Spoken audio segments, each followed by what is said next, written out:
Gopal Krishna Gokhale CIE pronunciation was one of the social and political leaders during the Indian independence movement against the British Empire in India. Gokhale was a senior leader of the Indian National Congress and founder of the Servants of India Society. Through the Society as well as the Congress and other legislative bodies he served in, Gokhale campaigned for Indian self-rule and also social reform. He was the leader of the moderate faction of the Congress Party that advocated reforms by working with existing government institutions.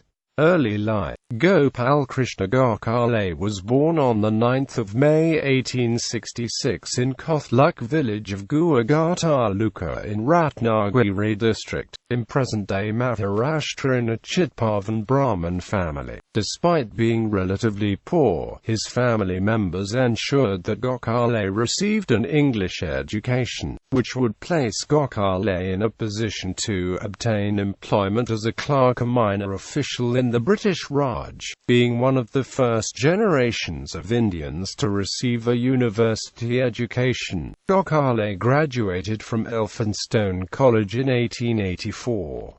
Gokhale's education tremendously influenced the course of his future career. In addition to learning English, he was exposed to Western political thought and became a great admirer of theorists such as John Stuart Mill and Edmund Burke. Although he would come to criticize unhesitatingly many aspects of the English colonial regime, the respect for English political theory and institutions that Gokhale acquired in his college years would remain with him for the rest of his life. Indian National Congress and rivalry with Bal Gangadhar Tilak. Gokhale became a member of the Indian National Congress in 1889 as a protege of social reformer Mahadev Govind Ranade, along with other contemporary leaders like Bal Gangadhar Tilak, Dadabhai Naoroji, Bipin Chandra Pal, Lala Lajpat Ray and Annie Besant. Gokhale fought for decades to obtain greater political representation and power over public affairs for common Indians. He was moderate in his views and attitudes, and sought to petition the British authorities by cultivating a process of dialogue and discussion which would yield greater British respect for Indian rights. Gokhale had visited Ireland and had arranged for an Irish nationalist, Alfred Webb, to serve as president of the Indian National Congress in 1894.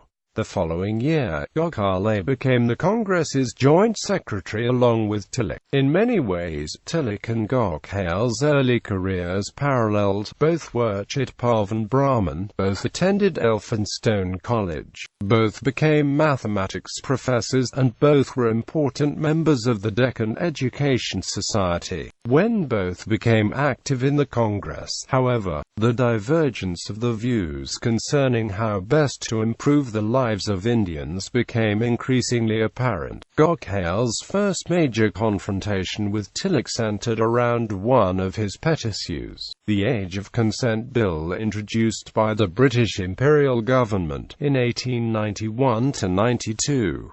Gokhale and his fellow liberal reformers, wishing to purge what they saw as superstitions and abuses in the native Hinduism, supported the consent bill to curb child marriage abuses. Though the bill was not extreme, only raising the age of consent from 10 to 12, Tilak took issue with it. He did not object per se to the idea of moving towards the elimination of child marriage, but rather to the idea of British interference with Hindu tradition. For Tilak, such reform movements were not to be sought under imperial rule when they would be enforced by the British, but rather after independence was achieved, when Indians would enforce it on themselves.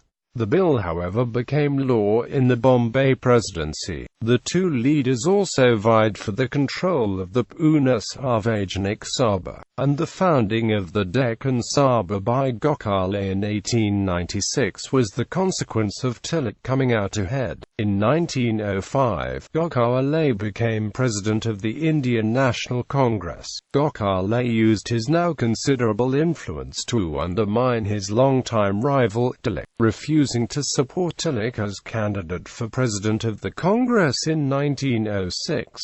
By now, Congress was split. Gokhale and Tilak were the respective leaders of the moderates and the extremists in the Congress. Tilak was an advocate of civil agitation and direct revolution to overthrow the British Empire, whereas Gokhale was a moderate reformist. As a result, the Congress party split into two wings and was largely robbed of its effectiveness for a decade. The two sides would later patch up in 1916 after Gokhale died.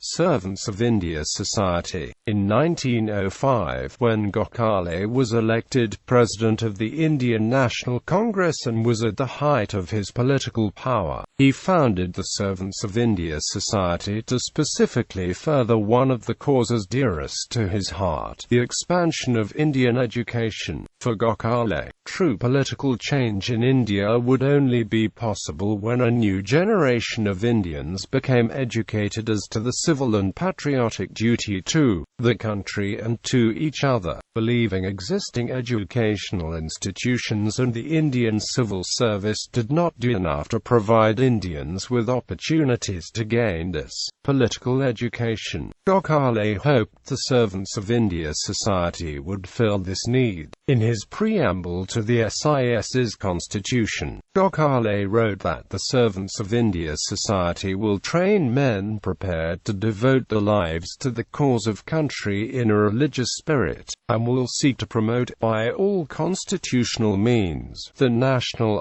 interests of the Indian people. The Society took up the cause of promoting Indian education in earnest, and among its many projects organized mobile libraries, founded schools, and provided night classes for factory workers. Although the Society lost much of its vigor following Gokhale's death, it still exists to this day, though its membership is small. Involvement with British Imperial government. Gokhale, though an earlier leader of the Indian nationalist movement, was not primarily concerned with independence but rather with social reform. He believed such reform would be best achieved by working within existing British government institutions, a position which earned him the enmity of more aggressive nationalists such as Tilak. Undeterred by such opposition, Gokhale would work directly with the British throughout his political career to further his reform goals.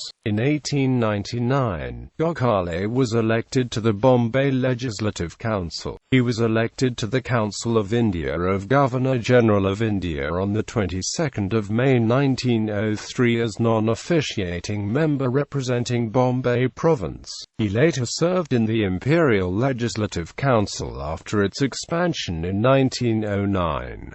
He there obtained a reputation as extremely knowledgeable and contributed significantly to the annual budget debates. Gokhale develops a greater reputation among the British that he was invited to London to meet with Secretary of State Lord John Morley, with whom he established a rapport. Gokhale would help during his visit to shape the Morley-Minto reforms introduced in 1909. Gokhale was appointed a CIE in the 1904 New Year's Honours List, a formal recognition by the Empire of his service. Mentor to both Jinnah and Gandhi, Gokhale was famously a mentor to Mahatma Gandhi in his formative years. In 1912, Gokhale visited South Africa at Gandhi's invitation. As a young barrister, Gandhi returned from his struggles against the empire in South Africa and received personal guidance from Gokhale, including a knowledge and understanding of India and the issues confronting common Indians. By 1920, Gandhi emerged as the leader of the Indian independence movement.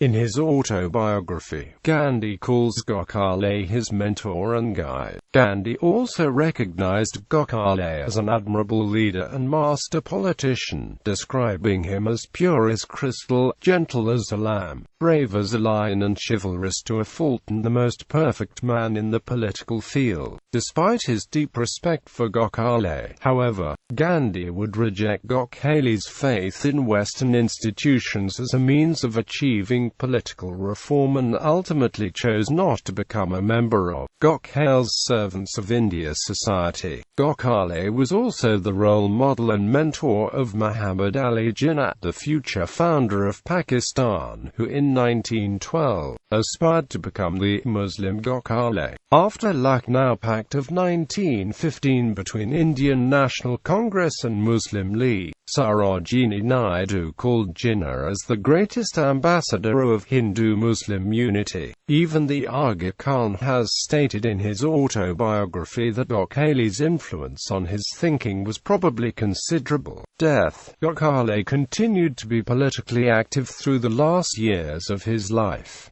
This included extensive traveling abroad. In addition to his 1908 trip to England, he also visited South Africa in 1912, where his protege Gandhi was working to improve conditions for the Indian minority living there. Meanwhile, he continued to be involved in the Servants of India Society, the Congress, and the Legislative Council, while constantly advocating the advancement of Indian education. All these stresses took their toll, and Gokhale died on the 19th of February 1915 at an early age of 49. Bal Gangadhar Tilak, his lifelong political opponent, said at his funeral, "This diamond of India, this jewel of Maharashtra, this prince of workers is taking eternal rest on funeral ground. Look at him and try to emulate him." Family and descendants. Unfortunately, not much has been written about Gokhale's marital life. He was married twice.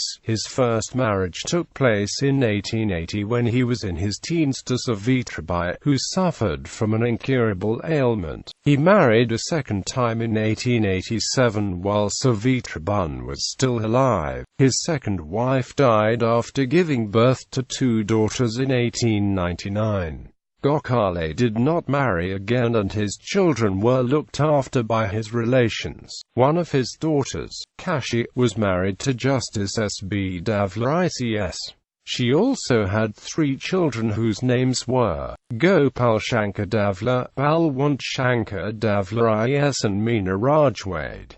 Out of these 3 children, 2 of them had children. Balwant Shankar Davla and Nalini Davla have 3 children, Sridhar Balwant Davla FCA, Vijayadhar Balwant Davla IFS and Jyotsna Balwant Davla. Vijayadhar Balwant Davla and Arba Dixit have 2 sons, Abhishek Vijayadhar Davla and Jaydev Vijayadhar Davla, who are the most recent direct descendants of Gopal Krishna Gokhale. The ancestral house was constructed by Gopal Krishna Gokhale for his family in Pune, and it continues to be the residence of the Gokhale Davla descendants to this day. Also, the native village of G.K. Gokhale, Tamhandmala, a remote village in Ratnagiri, has his paternal house even today. It is only 25 kilometers from Chiplan, Ratnagiri. Other paternal relatives of Gokhale still reside at the same.